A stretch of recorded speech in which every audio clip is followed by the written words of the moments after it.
Allahu Allahu Allahu Allah.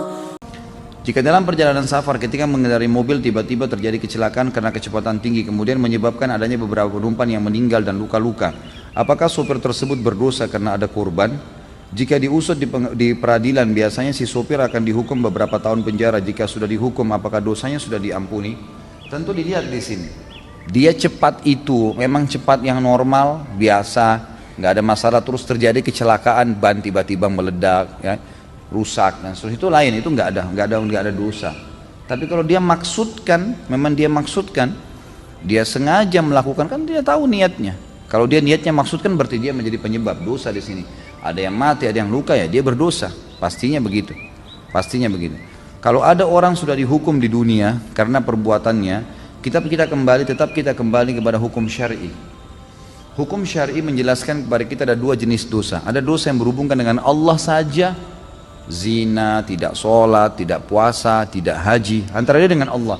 Dia taubat sama Allah, Allah terima, sudah selesai. Tapi ada dosa yang berhubungan dengan haknya manusia. Ini harus taubat kepada Allah dan mengembalikan haknya si manusia tadi. Seperti misalnya mencuri, menggunjing. Itu curi itu selain taubat kepada Allah, dia harus minta maaf kepada orang yang pernah dicuri barangnya, mengembalikan barang itu. Nanti ada bab dosa besar mencuri, itu akan kita panjang lebar bahas insya Allah. Maka di sini dia harus lihat, kalau dia memang sengaja ugal-ugalan bawa mobil, balap-balapan, akhirnya dia lihat ada orang yang saingin di sebelahnya, kemudian dia ikut-ikutan balap, padahal dia menumpang, banyak penumpang yang sana, dia terus kecelakaannya, dia berdosa.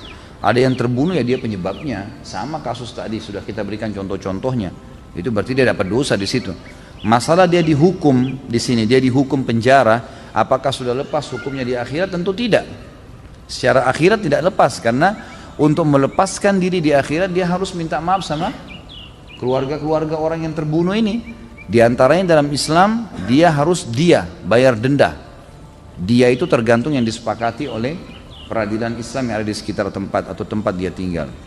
Mari kita sama-sama selalu follow dan juga tentu lakukan pada semua channel-channel dakwah yang baik yang menyebarkan agama Allah Subhanahu wa taala, karena hak itu kebenaran bila dijunjung tinggi dan dipertahankan tentu batil akan hilang.